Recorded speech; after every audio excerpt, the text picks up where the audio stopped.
আদালত পরবর্তী নির্দেশ না দেওয়া পর্যন্ত আরজিকর মেডিকেল কলেজের প্রাক্তন অধ্যক্ষ সন্দীপ ঘোষ অন্য কোনো মেডিকেল কলেজের অধ্যক্ষের দায়িত্ব নিতে পারবেন না।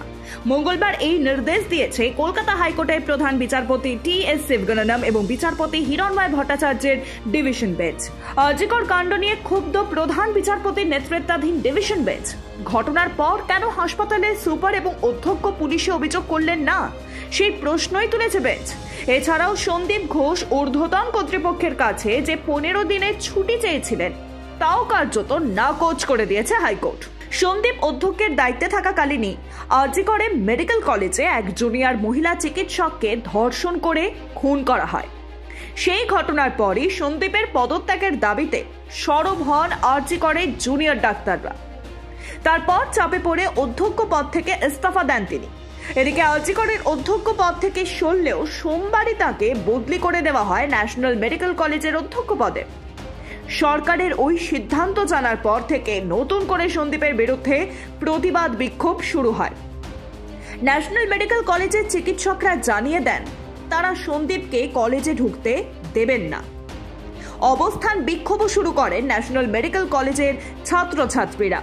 পড়ুয়াদের আন্দোলনের জেরে আপাতত ন্যাশনাল মেডিকেল কলেজের দায়িত্ব সন্দীপকে না দেওয়ার সিদ্ধান্ত নেয় স্বাস্থ্য ভবন। এদিকে মঙ্গলবার শুনানির প্রথম পর্বে সন্দীপকে আরজিকর থেকে সরিয়ে ন্যাশনাল মেডিকেল কলেজে বদলির ঘটনাকে পুরস্কার বলেও মন্তব্য করেন হাইকোর্টের প্রধান বিচারপতি শিবগণনম। তিনি বলেন, সরানোর 12 ঘন্টার মধ্যেই পুরস্কৃত করা হলো অধ্যক্ষকে। পুরস্কৃত অধ্যক্ষকে ছুটিতে যেতে বলুন, তা না হলে আমরা নির্দেশ দেব। এর কিছুক্ষণের মধ্যেই জানা যায় সন্দীপ 15 দিনের ছুটি চেয়েছেন, তবে আদালতের নির্দেশের জন্য নয়। রাজ্যের স্বাস্থ্যকর্তাদের দাবি হাইকোর্টের কোনো লিখিত নির্দেশ তাদের কাছে আসেইনি।